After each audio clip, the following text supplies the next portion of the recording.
I wanted to share this. It's from the Trigonometry podcast. And they had Dmitry Tukcher, I believe is the way he pronounces his last name. He's personal tailor to Jordan Peterson, Alice Cooper. He was born in the former Soviet Union, now resides, I believe, either in the United States or Canada, someplace like that. We had some interesting perspective about what's on the horizon, at least for men's fashion. And I wanted to take a look at what he had to say, because it's good. It's really good. I think I've actually picked up on some really good podcasts to listen to on Spotify. Trigonometry. What was the other one? Peter McCormick's podcast, and of course I've listened to podcasts of Lotus Eaters and Tucker Carlson. Usually they're rather hefty, in-depth interviews. Might pick up Jordan Peterson's podcast. Never really listened to it before. And occasionally listen in on what sort of guest Joe Rogan has on his program.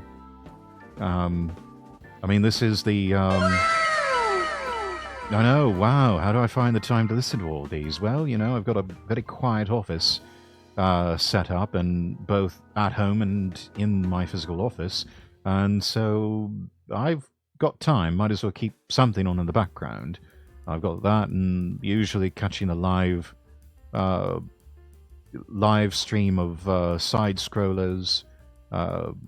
Whenever Kirsch is streaming, I tend to either watch a best of or some highlights, or clips from the VOD, or maybe even catch it live. Usually that's on my drive home, though. But and also Smugglana. Can't forget about Idea Smugglana. So yeah, let's see. But this was from Trigonometry. This was the Christmas episode, and Dmitry Tukcher. Let's see, browser audio's unmuted. That's good. 15% on your first order. One of the things, I actually really love fashion. I find fashion very interesting, particularly when it's connected to musical movements, and particularly with British musical movements, things like punk, ska, things that merge fashion, There's always politics, music. It's a fascinating thing to see. You're very tapped into culture. You have to be with your job. What can you see coming down the pipeline connected to your role and your job, etc.? Okay, well, I have a book coming out with Michael Franzese. I wanted to quickly plug that. And part of the book is we actually talk about the shameless plug time through the decades, like the 30s, 40s, 50s, 60s, etc. So what's interesting to me is the movement of suits specifically, fashion in general, but suits specifically today, is kind of moving towards what suits looked like back in the 1950s, which is a fuller cut suit, which is a more traditionally conservative suit, not a lot of exuberant details, just very... Yeah, a lot of suits, especially ones that are sold off the rack these days, they might not be a whole suit construction. They might be like what's known as like a half canvas or a half suit or partial construction, mainly designed to save on materials and cost and the like. But this is interesting because well, just listen to this part, chat. Straightforward, fuller cut suits. And the 1950s were an interesting era for that because we were coming out of the 40s where things were being rationed, so fabric was difficult to come by. And so, before that had the 30s where we had opulence. Like the 30s were the golden age, that was Clark. It was a dichotomy. At least for the Americans, it was the Great Depression, which dragged on all throughout the 1930s. The rest of the world didn't really feel it. So... But here in America, the policies of FDR tended to drag on the Depression longer than it should have been. Roya, hello, welcome in. Gable and Gary Cooper, these were like the golden age of bespoke tailoring kind of thing, right? And so the 50s were not a reemergence of the opulent 30s, but they were a breakaway from the restrictive 40s. So you want things that are conservative looking, but still fuller cut and more fabric. You can enjoy that now because fabric is no longer being rationed. And Still traditional, but a bit more luxurious. You're able to enjoy things a bit more. It was a time when people started to realize, oh, yes, we can have nice things again. now that I look at the 2020s, what's happening with clothing, it's coming back to the 1950s. So I think we're coming out of it's almost like the clothing today is a reemergence from a war, which is interesting. Like, we didn't actually have a very big physical war in the West, but we surely had a cultural war. Yeah. Hell yeah, we had a culture war. We had a culture war waged where everybody was locked down for many years. I mean, it was one of those things where bunker mentality prevailed because everybody was locked down, mainly because you had an entire world power structure that put everybody in an open air prison and rather mercilessly oppressed everyone and silenced a lot of people. I mean, it was I don't know if anybody remembers. I mean, it got scary at one point. It got really just truly frightening. The way people were treating each other and just the way everyone was behaving, and especially accepting some of the most draconian treatment imaginable. It was bad. And I hope we never forget that. And frankly, there's still a lot of people that need to be held accountable for that draconian and tyrannical treatment of other people. And we need to find those people, and we need to hold them accountable, even if only to just publicly shame them and make them feel about as shitty as they made all of us feel.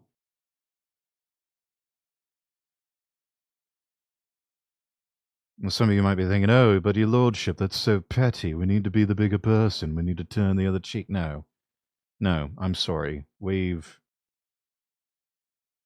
turned the other cheek for far too long. And what has that gotten us? More slaps on the other cheek. No. There's a time for turning the other cheek, and then there is a time for seeking justice, in whatever means one can achieve it. Legally, of course. Yeah. And I think there's the same sort of an ethos, that the same spirit is running through that. So I do see suits coming back. I see a lot of really cool hats coming back. Like, I have a friend who's in the hat business, and business is booming. And it's like, when was the last time you saw a guy wear a hat? Like 10 years ago. Finally, we can start wearing nice hats again, like, proper caps and fedoras. And people can wear fedoras without thinking that, without others thinking that they're a fedora tipping atheist. It's like you can finally be a man of faith and wear a fedora, and people won't think that you're some sort of insufferable atheist who, instead of going around saying, oh my God, you say, oh my science. Which, by the way, if you do that, you are absolutely cringe, and you should slap yourself. So I see a reemergence of what some would consider more conservative fashion. But That's good. Honestly, that's a good thing. We need more of that. We need more elegance in this world. that's a great point, because one thing that I've noticed, particularly, and maybe it's me getting more conservative as I get older, is I see people of our generation refusing to embrace a more adult look and still remaining in their 20s fashion. That's enough about me. I understand the desire to want to continue to look young, but you can do that within the confines of a well-tailored suit. I mean, honestly, one of the easiest ways for an older gentleman to look young again is not with anything so foppish as the shirt that their guest is wearing, and certainly not by dressing like this lot over here, but a gingham check shirt. Very simple. A gingham check shirt and a nice suit and solid colored tie. I can't quite explain it beyond that, other than I know it works because I've seen lots of older gentlemen do that, and it gives them a youthful, almost playful like vibe to their overall appearance. Something as simple as just a pop of color really can it really can make all the difference. And this is something that Dimitri here, it is Dimitri, right? Yes, Dimitri Tukhchev talked about earlier in the interview. I won't go back and play it, but that was something that he noted with the American presidential debate between Donald Trump and Joe Biden. Something that he pointed out is that when Trump was first running for president, he had on very starkly colored black suits, sort of giving this J. Paul Getty, John D. Rockefeller type vibe as he was strutting onto the, very much an industrious look as he strutted onto the debate stage. But for the 2024 presidential race, one of the things he noticed as a tailor, he said, Trump is not wearing black suits anymore. He wore the black suits to sort of communicate the direness of his message and the seriousness of his message. And instead, for 2024, he donned what he described as sort of a Kennedy look, a look very similar to what we saw with John F. Kennedy, where you had a lot more dark blues and navies, and with that one simple change in his wardrobe,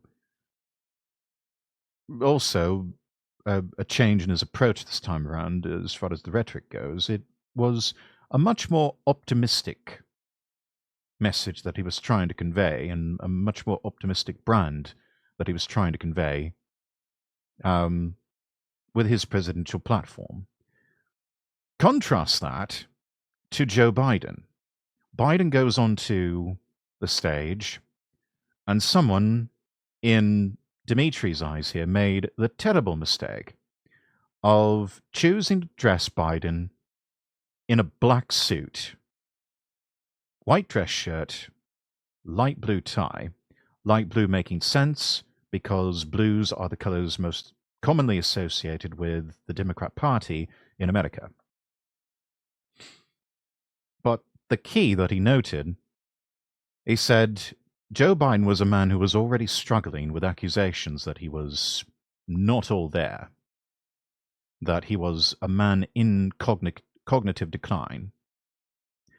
And someone, in his view, made the terrible mistake of choosing to dress him in a black suit.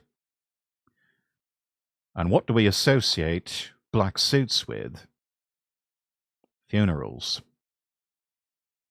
In other words, Joe Biden's big fashion faux pas was he made himself look like a dead man walking.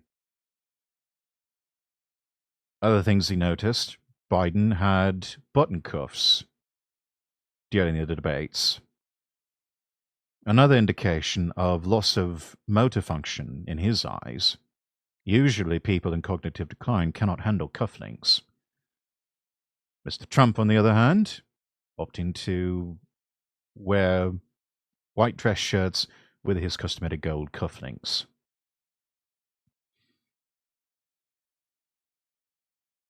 Trump's tie, tied in a full Windsor knot,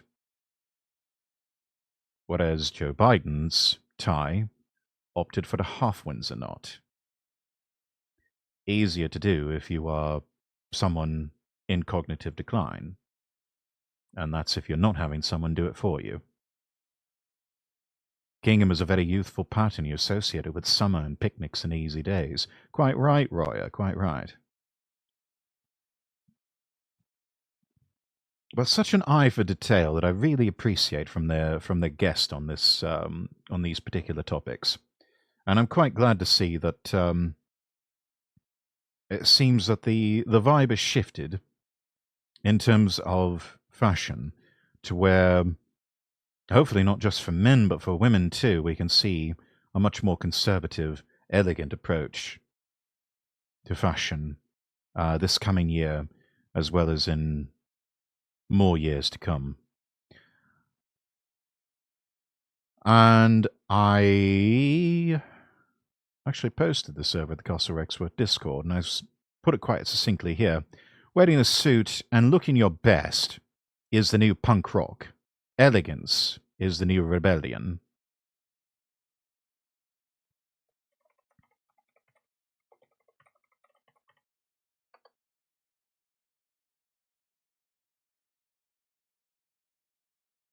Goblin mode only. Oh, maybe for you. Anyways, let's press on. I think, you know what I think is driving that? I think it's IT being a major employment sector and remote work being a byproduct of that. Because you know, Jordan Peterson says it like this too. Clothing is not something you just wear for yourself; it's something you wear for others. You know, and so as Quite we true. are acclimated to working from home, it's like, why would I put on a suit or a jacket at home? And I think, or I don't know, like as we sort of become a little bit, again, we're becoming cognitively dissonant towards remote work. We're seeing that reemergence again of coming back and meeting people in person. That's something that's going to drive clothing as well, because like I'm going to get dressed up for you guys in a way that I might not get dressed up for myself if I'm, you know, working at noon at home with my coffee. Do you think there's also something there about I wonder if there's the makings of a new social movement where people dress up even when they're at home. I mean, yeah, you might not see much of a point to that. But then again, think of the hipsters of the 2000s and 2010s. I mean, they did a lot of things that didn't quite make sense, but they claimed to do everything ironically, so somehow that made it all right. So who knows? Maybe the people who are formerly known as hipsters will opt to dress up even at home as some strange form of irony. Who knows? youth, the preservation of youth, because in a society that highly values people being young, which wasn't always the case. You know, there were periods in human history when you would have looked at someone young as totally useless, and you would have said, well, you're not really a person until you're in your 60s, right? Whereas now, you know, the American presidential election was a bit of an exception, but generally speaking, we tend to think of youth as being a good thing. Yeah, I think you're on the right track, but I don't think you're exactly on point. I don't think it's a revoking of aging. I think it's a revoking of personal responsibility, which is exactly what's been happening in the culture, because everything the left has been doing is about abdicating personal responsibility. Right. So it's not about I want to look youthful because I miss being 15 or 18 years old. It's because I don't want to take the responsibility of determining my own destiny, which is part of what putting a suit on is. Yes. No, I think that's exactly right. Some people's desire to dress in an almost infantile way is a subconscious expression of they don't want to adult. They don't want to deal with the responsibilities of life. And the people opting instead to suit up, you know, make sure that cufflinks are on, make sure that tie's in place, make sure everything's on point and the shoes are shined, and that the hat is brushed. Those are people who are subconsciously saying to the world, I'm taking responsibility here, and I'm going to go out and attempt to influence and determine as best I can my own destiny. Guy in blue kind of looks like Steve Carell. He does a little bit, doesn't he? A much more grey-haired version of Steve Carell. I think Carell is graying at last check, but he's still got some colour on the top of his head. This guy's gone completely grey. Though I must admit, I do rather like that corduroy jacket that he's wearing. A little bit, yeah. Oh, but Steve Carell's aging rather well, and this chap here, he's not doing too bad for himself. Though he does look like he's spitting in the wind as far as age goes, trying to dress so youthfully, and when it is clear that he he is a middle-aged man.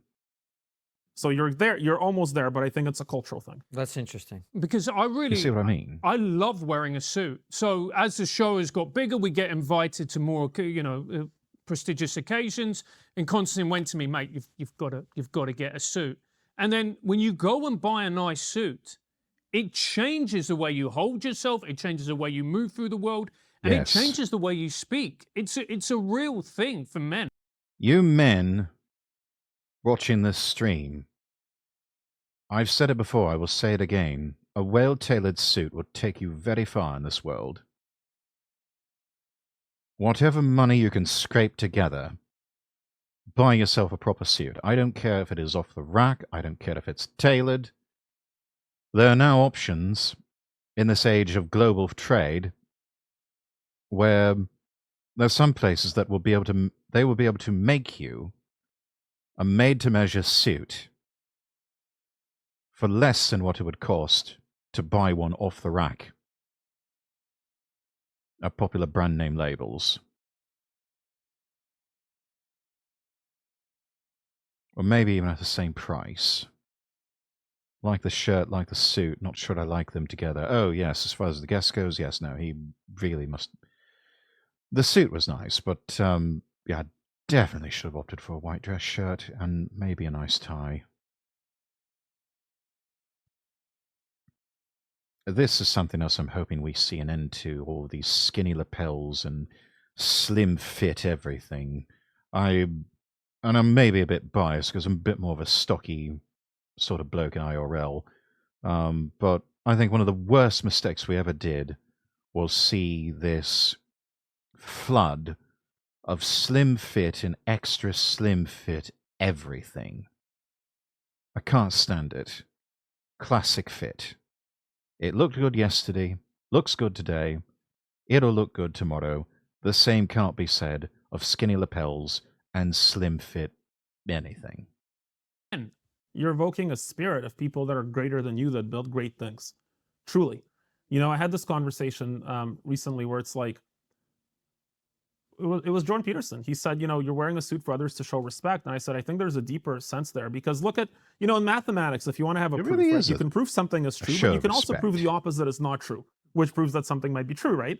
And so when you look at people that want to destroy society, I mean, I'm really talking about these radical leftist types. You imagine what they look like. And you always pictured the same thing, right? Like a rotund blob with blue hair and piercings, just everything about destructing the self-image in order, well, from a female perspective, what they're saying is if the male, you know, if the agency you have as a male is finding me sexually attractive, I'm going to make myself super unattractive so you have absolutely no agency over me whatsoever. It's like they're destroying their own sexual market value intentionally to show you that you suck as a man. That's what's happened.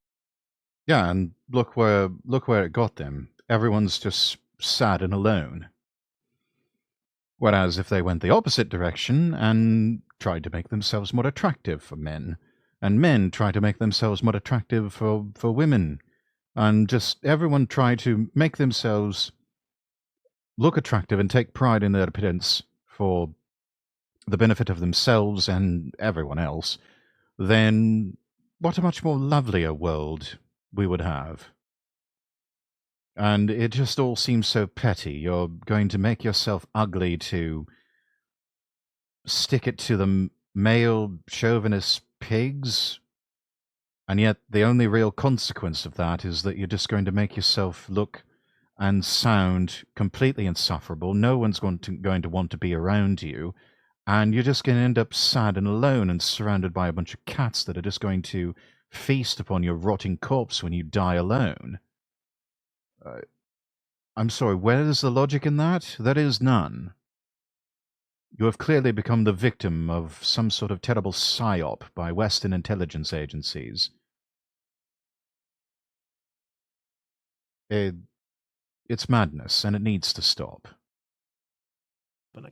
And so what's the opposite of destroying your personal image is uplifting your personal image. So the opposite of that leftist Yes, movement is thank you. conservatism, right? Like conservatism conserve the institutions, paying homage to the institutions built before you. So to me, the suit is not only a respect factor, it's also evoking the spirit. Like I'm showing respect to people that came before me that built things that I'm completely incapable of building, which are great things, these things that operate around us in society that are amazing.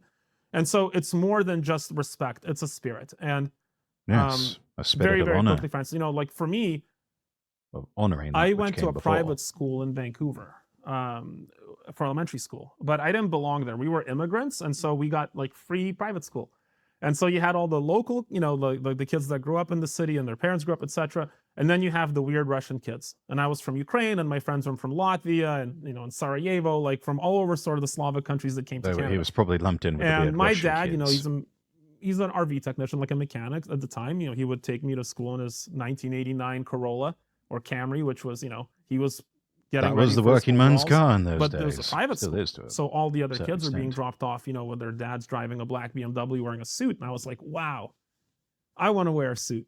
I don't know why, but it made me feel like those men were important. It's natural. Yeah. It's almost in our DNA. Yes, and it's That's what it is, right? It is, because when I was a kid, I loved wearing suits. And why is that? It's because you know that So did I. what you wear communicates something about you. And if you want to Yes. project a sense of power or authority or status, there is nothing that does that better for a man than a well-cut suit. And a status of Yes, say that louder for the people in back.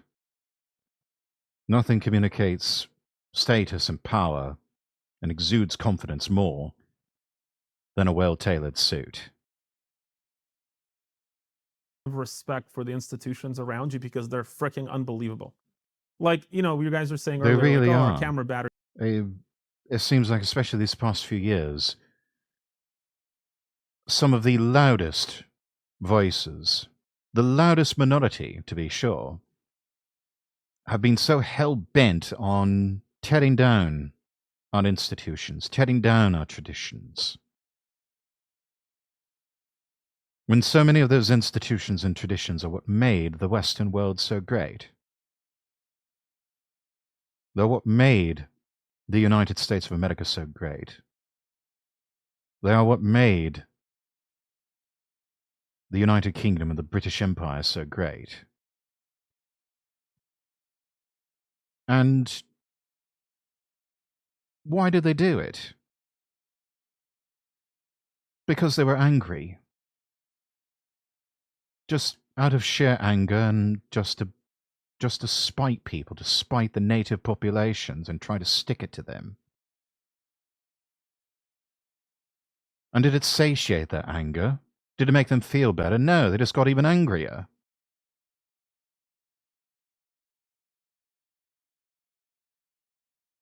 Meanwhile, we're all miserable here. And so many of us are not being permitted to live our lives and pursue our dreams and be who we really are. Because so much of that has come at the cost of having to lift up those who, in another time and place,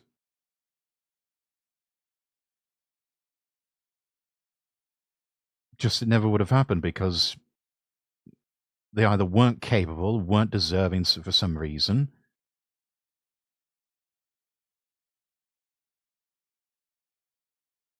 but it just really seems like everything has just been so lopsided.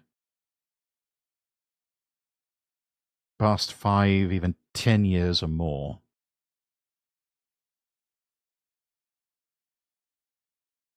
And these past few months, thank God, we have seen a repudiation of all of that.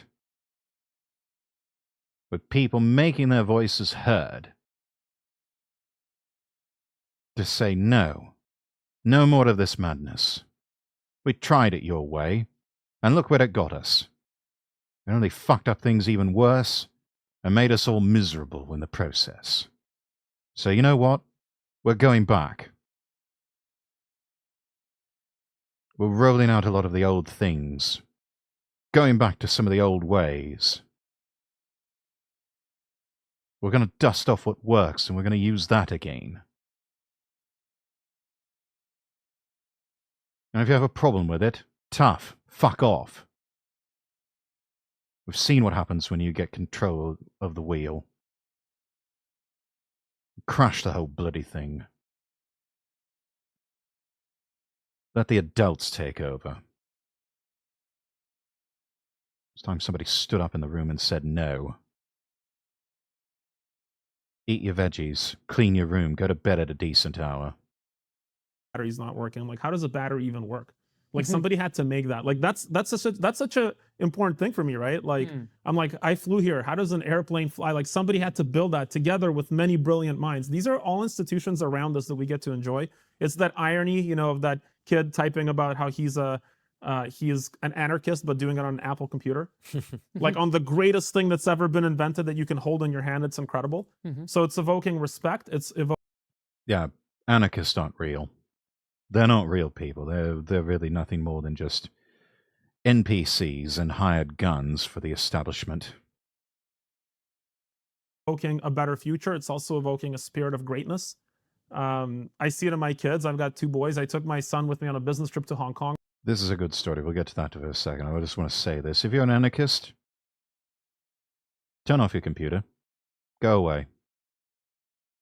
If you're really an anarchist, stop using technology. Communicate via smoke signals and carrier pigeons. Otherwise, you're a fucking hypocrite. Earlier this year, he's 8, and we were. I was doing. And another thing, I'm just going to need to back this up a few seconds. Another thing, so many of these anarchists, they're not really anarchists. They don't want true anarchy. If anything, they're totalitarianists.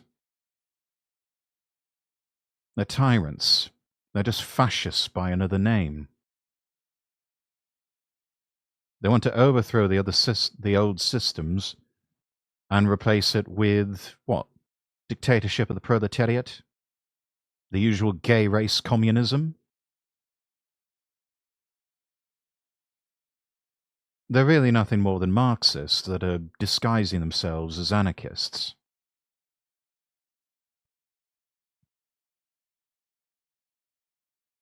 Anyway, let's keep going. Took my son with me on a business trip to Hong Kong earlier this year. Good He's man. 8, and we were. I was doing a lecture at university there about luxury fashion, and I got my son a suit. Good man. 8-year-old kid puts on a suit, and oh my god, he lights up. He stands up. He looks at himself, and he sees maybe something about his dad in himself. That's a great feeling when you're a Yes. kid. Maybe not when you're an adult, but as a kid, that is an incredible. Fathers, you need to do this with your sons. You need to take them to a tailor and have a suit made for them, or go to a department store and get something off the rack for them. But this needs to be a father-son experience between fathers and their sons. This needs to be an experience for fathers and sons. It's one of those rites of passage to manhood that just needs to happen.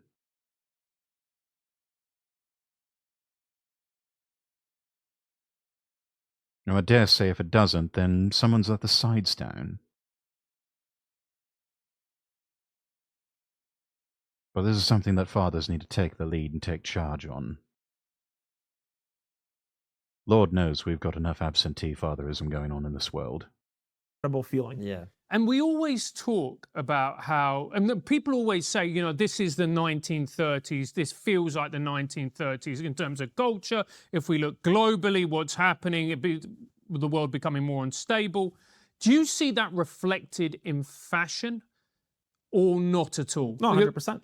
Absolutely it is. The pandemic actually catalyzed that quite a bit because things were moving towards more casual during the pandemic because keep in mind, heading into 2020, we were still on this weird timeline, after Harambe died and everybody went nuts. I don't know what set that off, but we got on a weird timeline, right? Like all of a sudden, inverted ideas started becoming proliferated as sense. They were completely nonsensical. Men were women, women were men, and everybody had to be a doctor because of the color of your skin, not because you can actually help heal a person. All this crazy stuff started happening, right? Still is and madness. as the institutions deteriorated, so did our fashion, and then it kind of culminated in the pandemic where everybody was just wearing t-shirts and shorts all the time. So yes, you had this sort of a war that was emerging on a sort of cultural scale. And you're right, like now we've reemerged from that. And as I'm seeing our clients, and we thought, hey, after the pandemic, we'll never sell a suit again. That's completely not true. We're selling more suits than ever. Yeah, that was wrong-headed thinking. Even I had some glimmer of hope holding out that after all this madness had subsided and the whole world decided to get back on its meds, that we would start to see things get back to normal, and that there would always be a need for a well-tailored suit. Do you think if you see military iconography, styles come into fashion, do you see that as a warning sign for society? I would ask, what is the cause and what is the effect? You know, it's like, okay, well, let's say we're seeing some militaristic styles. Where's that coming from exactly? Like, is that coming from designers or is that coming from where? School Valid uniforms? questions. It's a good point. Like, I don't know where that would come from. Does that make sense? Yeah. It does. It would. These days, it would probably be some sort of top-down edict from sort of one world NGOs, and also from private equity, the BlackRocks of the world, saying, fashion houses, do you want money?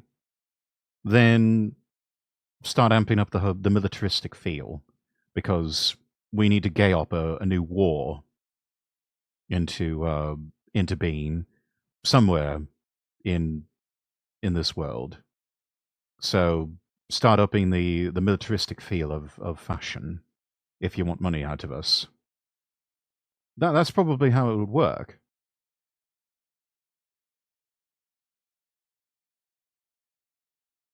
But more fundamentally, one thing that people have to understand, especially about men's fashion, everything from the business suit to most of the casual wear that we see, like even the blue jacket here on screen with one of the hosts, so much of that is derived from military gear, from military clothing.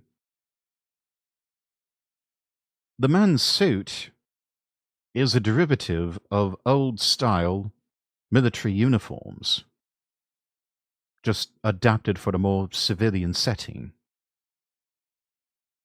This corduroy jacket that the host is wearing, I would dare say it's probably derived from something that was developed for like the Royal Navy or for even the French Navy. And even seen some influences of bomber jackets, which those came about during World War II for fighter pilots in the American Air Force and the RAF.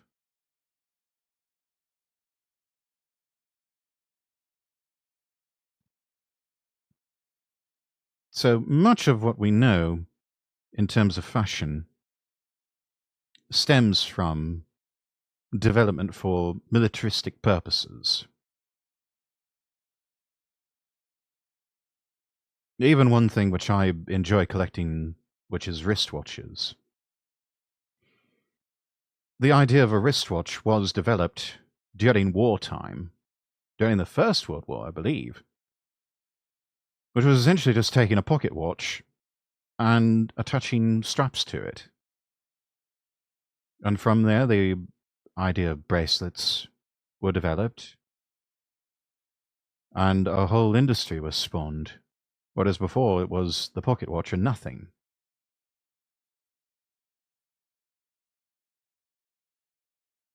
So really, you can't escape those influences because that's where a lot of it originated. Thank you so much for watching. If you enjoyed this video, don't forget to give it a thumbs up and share it with your friends. Subscribe to the channel and click the bell icon so you never miss an update. If you have any thoughts, questions, or ideas for future videos, drop them in the comments below. I'd love to hear from you. You can also follow me on Twitter @LordRexworth for more updates and behind-the-scenes content. And if you want to support the channel, check out my Ko-fi or Throne pages. Links are in the description.